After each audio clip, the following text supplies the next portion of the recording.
kita teringat kepada satu hadis di mana Rasulullah sallallahu alaihi wasallam pernah bersabda, "Ya'ti 'alan nasi zamanun ru'asa'uhum kal asad wa wuzara'uhum kaz-zi'ab wa qudatuhum kal kilab wa katsirun nasi yawma idzin kal aghnam."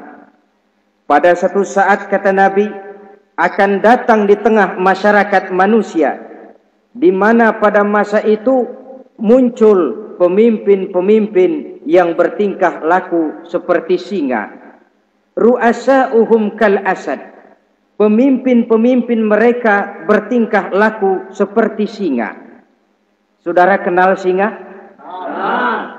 Saudara boleh periksa. Di mana ada hutan, singa selalu menjadi raja. Padahal hutan belum pernah bikin pemilihan umum. Tapi yang namanya singa tidak pernah peduli. Ada pemilihan umum atau tidak, raja hutan tetap singa. Kenapa? Karena singa menjadi raja di hutan bukan berdasarkan kebenaran, tapi karena kekuatan. Karena kuat, maka dia naik jadi raja. Soal benar atau tidak, soal lain. Maka sebagai akibatnya, setelah si singa ini naik menjadi raja hutan, dia bukan melindungi rakyatnya, malah makanin rakyatnya. Coba saudara lihat di hutan. Kambing rakyat hutan dimakan oleh singa. Ayam rakyat hutan dimakan oleh singa. Sapi rakyat hutan dimakan oleh singa. Inilah akibatnya karena singa naik berdasarkan kekuatan. Setelah naik bukan melindungi rakyatnya, malah makanin rakyatnya. Mental semacam inilah yang dimiliki oleh Raja Namrus laknatullah alaih. Cuma karena rasa ketakutan akan datang orang yang akan menumbangkan kekuasaannya, maka seluruh bayi laki-laki harus dibunuh tanpa dosa apapun. Itu akan datang di tengah masyarakat manusia, muncul pemimpin-pemimpin yang mentalnya seperti singa. Lah kalau yang jadi pemimpin sudah seperti singa, wa wuzara'uhum kaz-zi'ab. Yang jadi wazir, yang jadi menteri, kata Nabi, lagunya seperti serigala. Nyetel ini. Kalau sudah pemimpin seperti singa, yang jadi menteri seperti serigala. Apa serigala itu? Saudara tahu dalam dongeng anak-anak, serigala itu kan binatang yang paling licik. Untuk terang-terangan dia tidak berani karena tidak punya kekuatan seperti sang singa. Maka dia pakai ilmu kelicikannya. Serigala itu kalau ingin makan daging ayam, pakai bulu ayam. Kalau kepengen makan daging kambing, pakai bulu kambing. Pendeknya, serigala binatang yang menghalalkan segala macam cara asal tujuan tercapai. Itulah serigala. Lambang dari sifat kelicikan. Lempar batu, sembunyi tangan. Pengen makan daging ayam, pakai bulu ayam, nyaruh jadi ayam.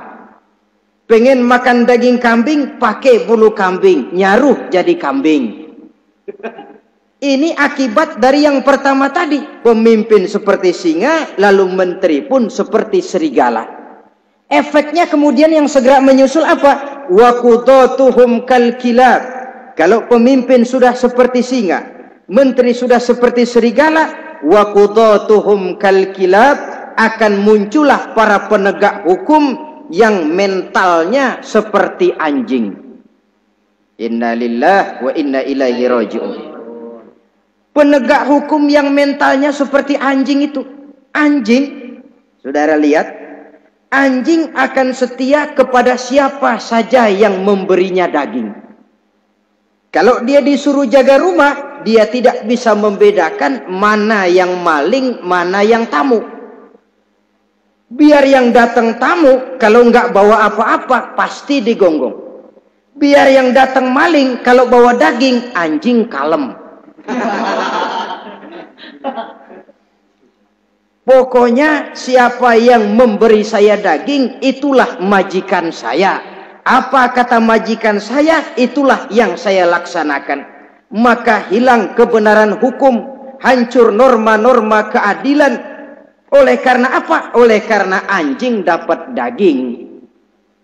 Lalu dalam kondisi semacam itu, yang jadi rakyat bagaimana? Kata Nabi, wa katsirun nas yauma izin kal aghnam. Adapun kebanyakan orang pada masa itu, lagunya sudah seperti kambing. Saudara, kambing itu binatang yang cuma menang groyokan dan tidak punya alternatif. Namanya kambing, digiring ke lapangan embe.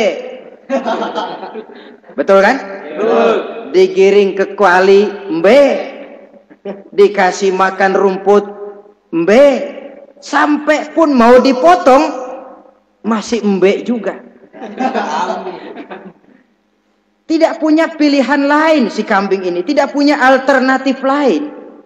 Kondisi semacam inilah yang terjadi di masa pemerintahan Raja Namruz laknatullah alaih.